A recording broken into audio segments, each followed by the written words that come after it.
Dun, dun, dun, dun, dun, dun, dun, dun, dun, dun. Dun, dun, dun, dun. Oh, we need a new store intro. Let's do maybe construction of a store. Let's grab one of the drone shots. Let's cut out. Man, I wish I could time lapse a real build.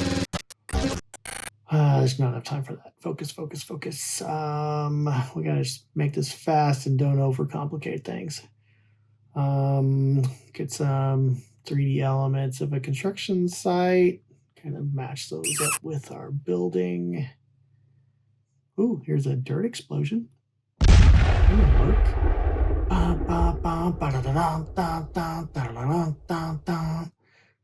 Let's make the store fall from the sky. Boom, and bounce a little bit. Ooh, yeah. Let's spread the concrete. Make the signs fall from the sky and the poles. Like, ooh, we're at 7 seconds. All right, let's just spin the logo in, make it quick, simple, and dirty. Excuse me? My word. Hello? Paul? Excuse Wait, me. I think we're muted. Paul? Hello? I'm sorry, wait. Excuse me. Minimize? What the heck? Excuse me? Hello? What in Paul? the world? Hi? Who are you? Hi, Paul. This is Debbie and Jeff again. Hi. Oh, we had a video chat scheduled with you today. Yeah. So that was this week. I'm so sorry. Oh my gosh. Is this a bad time? Yeah. No. No. I'm good. Let's just get started. Before we get started, can you show us what you were just working on? It was something about an intro with some construction or something. Wait, how long have you been watching me? You know what? Sure. Watch this, and I'll be back. All right, cool.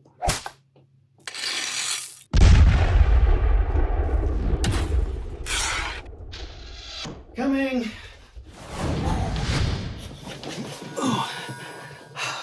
Hi, yeah. So that was a store intro I'm working on. It's not quite finished. I'll probably end up updating a few things on it. Anyway, where were we? That's nicely done. Did he just change clothes? Jeff and I were really looking over your resume. It's quite impressive. If my math is correct, you have around 25 years of experience in the graphic design field. Is that right? Yeah, I've been very fortunate to stay in my field my entire career. It actually goes further back than college. I started drawing a lot in middle school, which expanded more in high school. I had the same art teacher for both. Miss Buffington was a huge factor in my art direction. Art really took off for me during the Big 8 art show. It was a competition for the area high schools. One of the judges noticed my name came up several times in different categories. He was the dean of the art department at Missouri Southern State College. After the judges awarded me 4 or 5 second place awards and a third place, he gave my teacher an application for the Thomas Hart Benton Scholarship to give to me. But no first place award? No, it was a tough competition. Most of the first place winners focused on their one specialty category. My teacher kept me on short deadlines with a lot wider variety of projects. Here are some random pieces of art I still have from back then. Just please remember, I was just a teenager. Here you go. Very good answer. So according to your resume, you ended up winning the Thomas Hart Benton Scholarship. Is that correct? Yeah, I did. Thomas Hart Benton is the artist that painted the murals inside the Missouri State Capitol. That's how most people know him. He has art in the Smithsonian Museum. He's a famous Midwestern painter and muralist. Anyway, it was a full ride scholarship for incoming freshmen. I was one of 2 to receive it that year.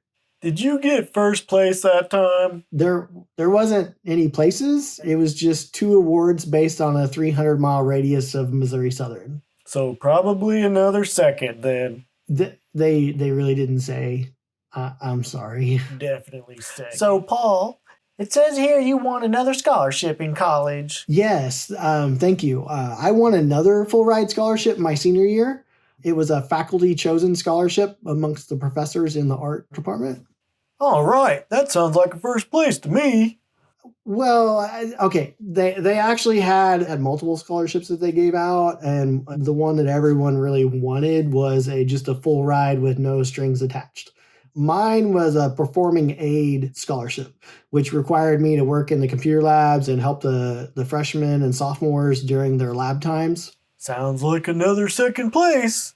Well, yeah, okay. So the dean explained at the presentation that I was actually chosen first and given this particular scholarship based on my overwhelmingly impressive Mac and Adobe skills I developed while attending school over the years. I was often found helping and teaching other students and on occasion even the instructors with different techniques to use. Yeah.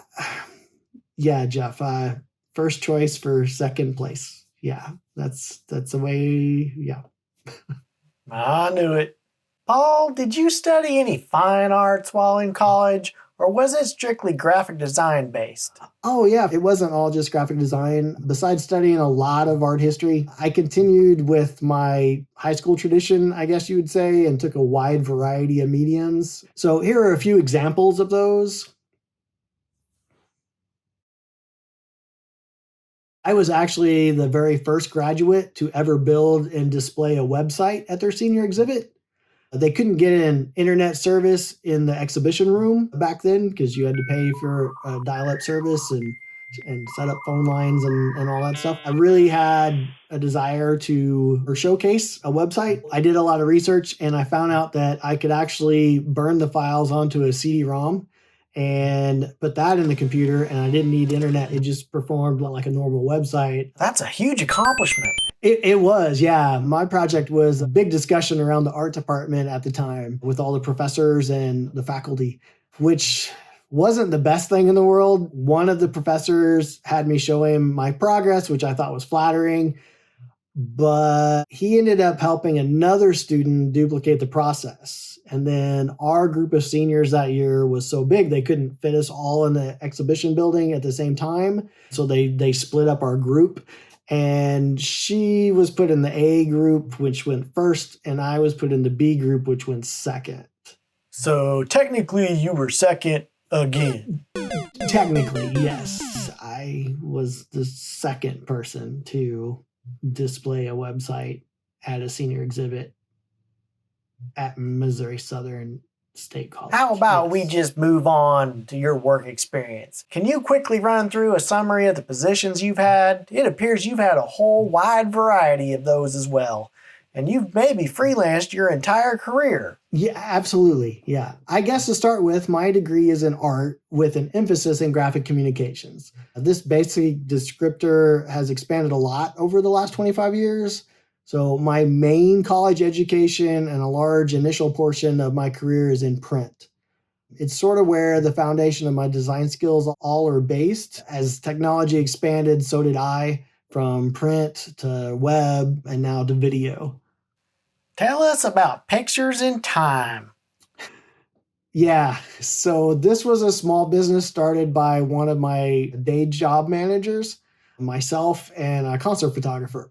I took the concert photos into Photoshop, turned them into clock faces. I did a lot of touch up, some, cool effects to them. And then we printed and constructed and we sold them worldwide. It was a great extra income and taught me real world experiences in marketing. Well, that's amazing. I guess it failed since you aren't still doing it. Actually, no, it was quite easy and barely an inconvenience. It was successful and growing quite nicely.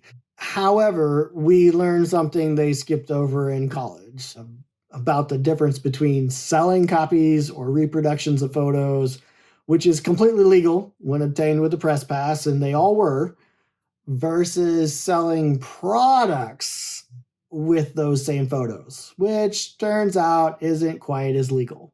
Stuff about branding licenses and whatnot. So you're a criminal and got shut down?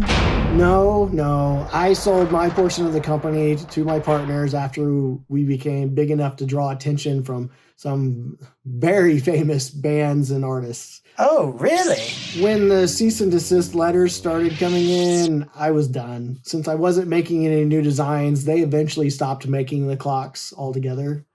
That's tight. Anyone we might know? Yeah, some you definitely have heard of.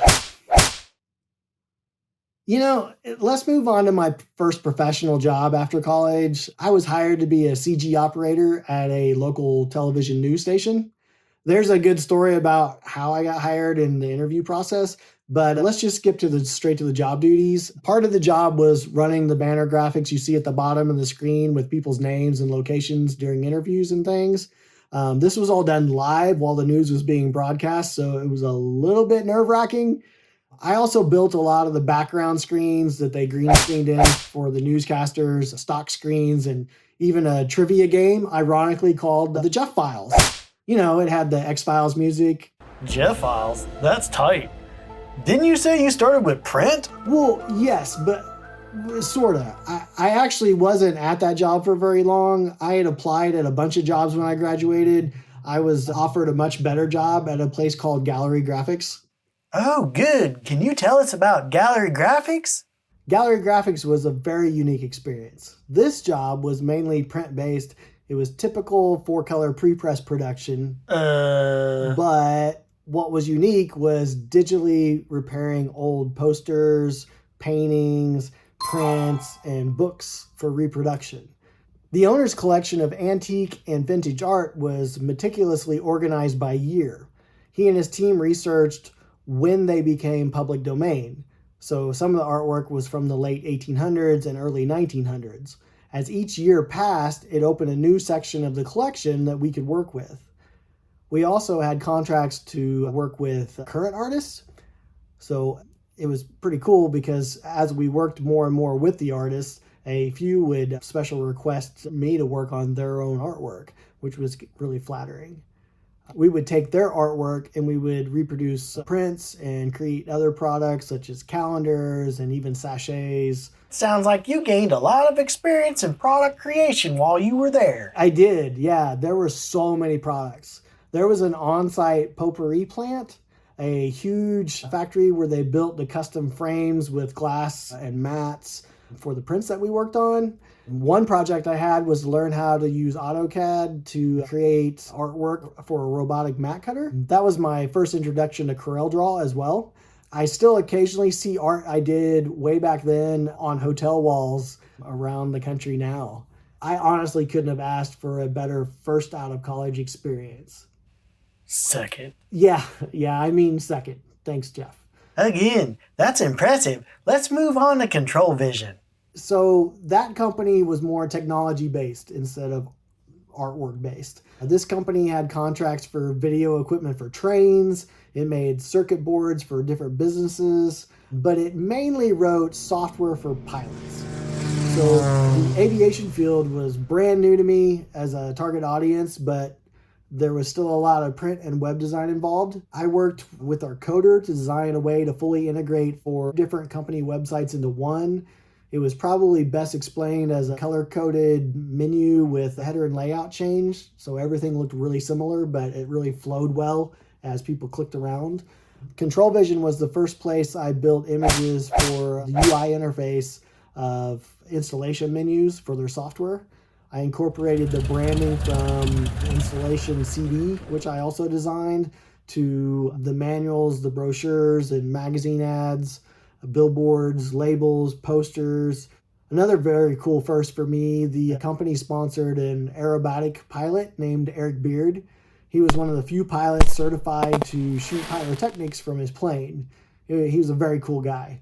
I used footage of his plane to build my first ever commercial for cable TV. It was one of the Discovery Channel offsets for aviation.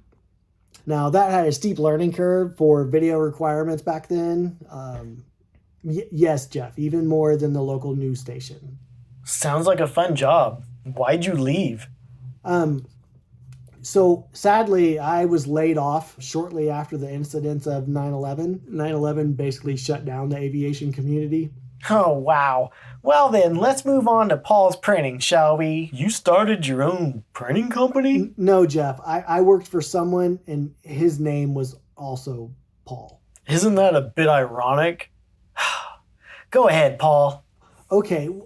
Well, Debbie, this was my first time working for an actual printing company. I picked up a lot of technical knowledge while I was there with an actual real in-house sheet fed printer. I was finally able to learn from actual printing press operators. They even had some old school one color presses too. This is also where I dealt the most with Pantones. Similar to Gallery Graphics, I also dealt with custom die cuts and the extra color bleeds that you need for those so the manufacturing team can produce sachets or mini calendars and things with odd shaped edges. I built websites for customers, some starting from the ground up with logos, brochures, posters, letterhead, envelopes, business cards. Some clients had smaller businesses where most things were 1 and 2 color just for cost savings. And then some clients were very high end. We were close to Branson, so we had stars like Yakov Smirnoff, if you've ever heard of him.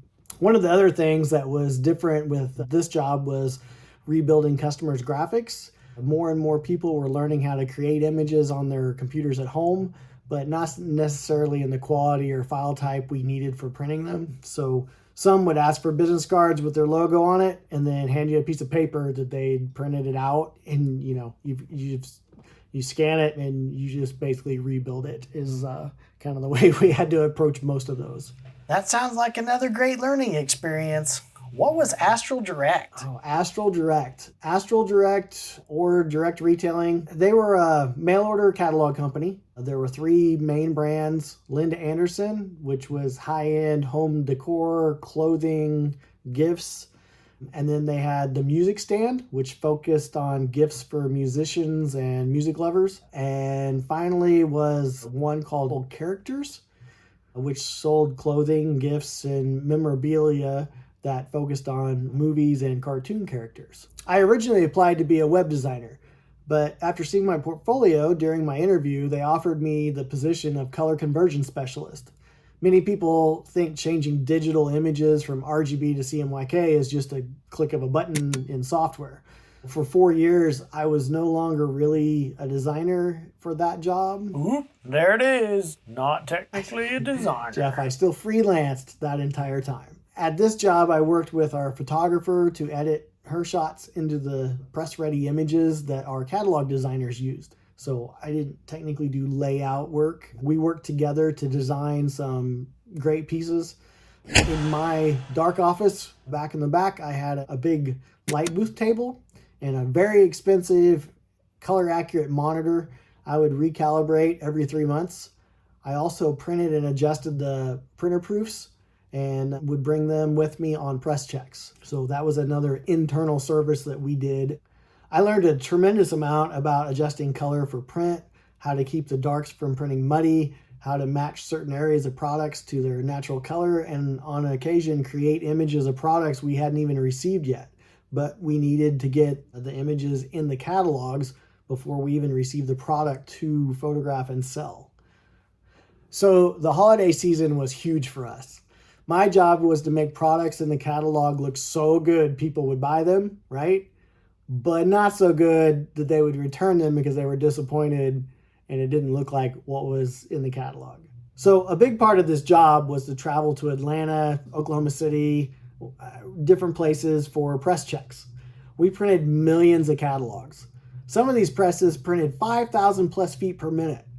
Adjustments were made as they were printing, so it was important I was accurate and fast with my decisions. Even when I had been awake on press checks for 24 hours straight, I still had to focus and make sure that I was putting the right brand in the right order based on how long they were going to be on press and when they would finish. One of the hard parts about that was our number one brand is the one that we printed the most, so it was on press the longest. But the problem with them running another catalog at the exact same time is it may only run 10% of the time that the main catalog is on press. Because we're doing a shorter run, we're only printing 300,000 of them. So you had to find that fine balance between which one was more important when there's only one of you doing the press check. Whoa, that sounds stressful. There were times it was very overwhelming, yes. It was truly impressive to see the differences between these web presses and the sheet fed presses that I was used to from Paul's Printing. They pretty much did everything they could not to stop a press. They don't even stop to change the paper. So the paper is fused into the previous roll while it's going. As it's spinning down the roll and using up the roll, it spins up another roll to match this exact same speed, and then it cuts and glues the two rolls together while it's still going. And that leaves a seam. The computer was smart enough to know to kick out that one exact signature so it didn't get bound up and put in your catalog. The technology is just mind-blowing. That was another great story. Is it time to move on to O'Reilly? Yeah, I think it probably is. I apologize. 25 years is hard to sum up, and I have learned so much along the way. I'm ready for lunch. Paul, please proceed. So 15 years ago, I started working at O'Reilly Automotive in the marketing department as a graphic designer. A previous coworker from Paul's Printing named Jeff helped me get an interview with his boss, also named Jeff. Now things are picking up. HR refused to interview me. Quite frankly, it was just based on salary requirements. The only opening they had was for entry level. That's what they had a budget for, and they were not looking for anyone above entry level. How did you get around that? Honestly, I was told they were doing a favor for Jeff and Jeff. When I went into the interview, I knew they did not want to hire me. So I had nothing to lose. Long story short, I received a call from Jeff asking what in the world I had said in my interview. That's the point where I was scared and I was nervous because I had done something wrong. He replied, "They absolutely loved you and said I should interview you as soon as possible." And I'm like, wow, I don't know what made such a huge impact, but I mean, I felt like it was a good interview. I think everything just kind of clicked and it just kind of made sense. The interviews in marketing went so well. I was offered the job before I left the building. This new job at O'Reilly's began mixing my passion for cars with my passion for design. Cars, the movie? No, automobiles in general. But that's a great movie too. My kids and I really enjoy it. So during my time in marketing, I was on the installer or professional side as opposed to the retail side. We focused on the professional mechanics who had businesses working on customers' vehicles. I used many of the same skills I had learned my entire career to build flyers, brochures, catalogs, web graphics, email campaigns. After 4.5 years of being in marketing, a friend from the training department was switching jobs. He said I should apply for his job. He built flash animation for, all the employees to do their training. I told him I really hadn't used Flash for more than web banners and simple carousels and things. He said the job was perfect for me. It had one of the best bosses in the company. Another Jeff, I bet. No, Jeff. His name was Larry. But anyway, I did what I've always tried to do. I figure out the requirements for the job, the limitations, and I find a way to push them farther. I spent a weekend learning how to recreate a Flash module from the assets they already had. I didn't go too crazy, but I certainly went beyond just enough to catch their attention. I can still hear Larry saying, "Paul, this is great, but we have an issue. We can't do that kind of stuff. We just can't do it." I replied, "It's because of the file size restrictions, right?" And he goes, "Yeah, exactly. We're limited to 350K. The images can't be that big. We limit the fun animation and we make things smaller on the screen just for the sake of file size." He goes, "Most of our stores, they're still on dial-up. We just can't have a bigger file size than that." This is when I smiled. I said, "Larry, would you do me a favor and would you right click on that Flash file?" He had this really puzzled look on his face. He looked at me and he looked back at it and he goes, "This can't be right. Did I look up the file size wrong?" I said, "It is right, Larry. It's smaller than your restrictions and smaller than the file size of the module that you currently have out there." He was just blown away. He's like, "There's just no way." Well, I explained to him, I go, "Years ago at a place called Gallery Graphics, I had tested file compression versus quality before I generated 18,000 images for a website. I researched the science behind the compression and learned which settings work the best. That's amazing. So you became a Flash animator? I thought you were in video production. Well, at a Flash training seminar, we found out that Flash was no longer going to be supported. We convinced the company to switch to video right as the internet speeds in the stores was increasing across the United States.